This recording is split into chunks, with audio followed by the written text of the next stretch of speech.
Hello, my friend, and welcome to part 5 in my Psych Authority series on healing disorganized attachment, which is also called fearful avoidant attachment or anxious avoidant attachment. Now, in the first 4 parts of this series so far, we have learned 1. How our brains work when we have a disorganized attachment style. 2. How to pay attention to our thoughts. 3. How to rewire our brain for success. 4. How to express our feelings openly and honestly. 5. How to change our body language. And 6. How to build self-confidence with some great exercise routines, awesome clothes, setting goals and writing down our achievements in our book of wins, spending more time doing things we are good at, the 5-second trick we can use to face our fears and conquer them head on, and how a healthy diet all are important on our journey of healing disorganized attachment and building a more secure and healthy relationship with our partner. We have really learned a lot about healing disorganized attachment so far, and I am very proud of you for sticking with me this far into this series. Now, if you have missed any of the first 4 parts, you really do need to go back and watch those before you watch this video, because you need to go through all the steps in order if you are going to actually heal your disorganized attachment. Now, you can check the description below for links to those videos. And for everybody who has already watched the first 4 parts, let's get straight into this video. Now that we are venturing out into the world more and more, it's even more important that we have a safe and predictable space to come home to. So that is why step 7 is to make your home a comfortable palace. We need to do as much as we can to make our home environment a place of love and care where we can go to relax. This can include doing things like removing harsh lighting and replacing it with more comfortable lighting, decorating our living space in a relaxing and comfortable style, keeping the temperature at a comfortable and reliable level, and even locating and changing harsh and jarring buzzers, alarms, and doorbells to a more calm tone. Also, if you do not have a cleaning schedule, definitely do start one and then make sure to stick with it. It can be as simple as something like every Sunday you change your bed sheets, tidy things up a little bit, and sweep the floor. That way, you set yourself up for a successful week with a stable environment. So why is this important? Well, when we have a disorganized attachment style, it often comes from being brought up in a chaotic and unpredictable environment. So if our current living space is also chaotic and messy, it just makes it even harder for us to actually heal and come out of our disorganized attachment style. Many psychologists will also tell you that our living space, and especially our personal bedroom, are a reflection of the inner workings of our mind. So if our room is messy, that means our mind will also be messy. And just by tidying up our living space once a week, we can take a huge step in healing our disorganized attachment style. Whatever we can do to lower our stress and create a sense of safety and stability in our living space will pay massive dividends in our quest to heal our disorganized attachment.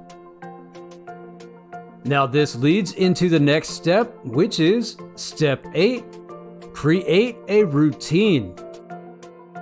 Creating a routine and sticking with it will help reduce our feelings of anxiety and fear and make us feel more secure in our everyday lives. Now, in step 7, we created a simple routine for cleaning our living space. Now, we need to also add a routine for another part of our lives, such as when we have our meals or when we go to bed. Make sure to just introduce one new routine at a time. You might start by just introducing one new routine every week. Having 3 or 4 daily routines that we stick to gives our minds something to focus on, and it keeps us from falling into anxiety and fear. Then, once you have gotten used to 2 or 3 general routines that you do every week, you can start planning each day. A good way to do this is to sit down on Sunday and then write out 2 to 3 large goals that you want to accomplish for the week ahead. And another great tip is to sit down and write down anything that you think could potentially stop you from accomplishing these goals, and then throughout the week remind yourself to avoid those things. You know how sometimes you get to the end of a day and you say, wow, where did the day go? And you feel like you didn't really get anything much accomplished? Well, the day went somewhere, and it's likely that we do know where it went. Maybe we spent an hour shopping online or looking through emails. Maybe we spent 45 minutes mindlessly scrolling social media or keeping up with celebrity or world news that we really don't even need to know about. All of this lost time adds up, and it's important to stay away from that. Now, this here is what Darren Hardy calls the devil's vortex, and he actually took this from a successful 90-year-old billionaire who lives on a yacht and manages more business portfolios than most people do at half his age. And one of that yacht-living billionaire's secrets to success is using the Sunday planning system that we just talked about and avoiding time suckers that he calls the devil's vortex. Now for me, I know that I personally can spend a lot of time being a perfectionist and get sucked into a real low energy state where I slow down and almost hypnotically obsess over tiny little details that don't even really matter. So one of the things that I write in my devil's vortex is to avoid focusing on things that don't matter. Check the description below for a link to Darren Hardy's Sunday Planning System worksheet that you can print out and use for free. Also, make sure to include time for exercise, time for doing things that you are good at, and time for self-care activities that help you relax, such as taking a warm bath or shower, any hobbies that you enjoy, reading positive books, and winding down before bedtime. Now, the more consistent we can be with our routines, the less anxiety and fear we will have in our day-to-day life, which will all go a huge way toward healing our disorganized attachment. And also keep in mind that along with routine also comes the need to change it up a little bit every now and then.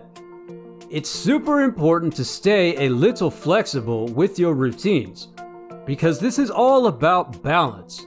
You don't want to get to the point where every day is just a massive schedule that you have to follow like a slave, and you don't have any free time between your tasks where you can just hang out and do whatever it is you feel like doing, at least for a little bit. Remember that the whole reason for the routine is to keep you calm and focused. So if you start feeling like your routine is just stressing you out even more, you should probably back it off a little bit and just focus on a few basic routines that you follow. Well, what kind of routine do you have? Let me know in the comments below what you think and how your journey to healing disorganized attachment is going, because I would love to hear from you. Please leave a like and share this video if you have found it helpful. Then click here to discover the next step in healing disorganized attachment, and I will see you there.